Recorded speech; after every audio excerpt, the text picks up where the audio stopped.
পশ্চিমবঙ্গের কোথাও মহিলাদের জন্য কোনো নিরাপত্তা নেই। তৃণমূল নেতারা তাদের এলাকায় নির্বিচারে মহিলাদের ওপর অত্যাচার চালাচ্ছে, আর পুলিশ চোখ বন্ধ করে বসে আছে। মালদার এই ঘটনাই তার আরেকটি উদাহরণ। মালদার মানিকচক থানার অন্তর্গত এক মহিলার অভিযোগ, স্থানীয় তৃণমূল পঞ্চায়েত সদস্য তাকে ধর্ষণ করেছেন।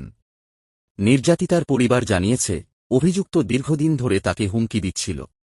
ঘটনাটি প্রকাশ্যে আসতেই এলাকায় চাঞ্চল্য ছড়িয়েছে। স্থানীয়রা দোষীর শাস্তির দাবিতে বিক্ষোভ দেখিয়েছেন। পুলিশ ঘটনার তদন্ত শুরু করেছে, কিন্তু অভিযুক্ত এখনও পলাতক রয়েছে।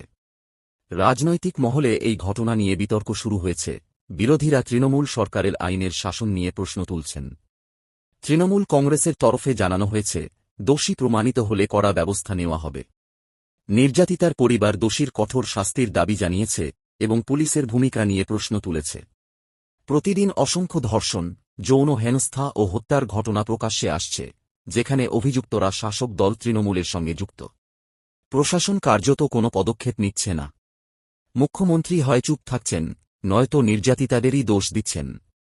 নারী মুখ্যমন্ত্রী হয়ে লাভ কি, যদি নিজের রাজ্যের মহিলাদেরই সুরক্ষা দিতে না পারেন? এই ভয়াবহ পরিস্থিতির শেষ কোথায়? কবে বাংলার মানুষ দিদিকে স্পষ্টভাবে বলবে, আর নয়?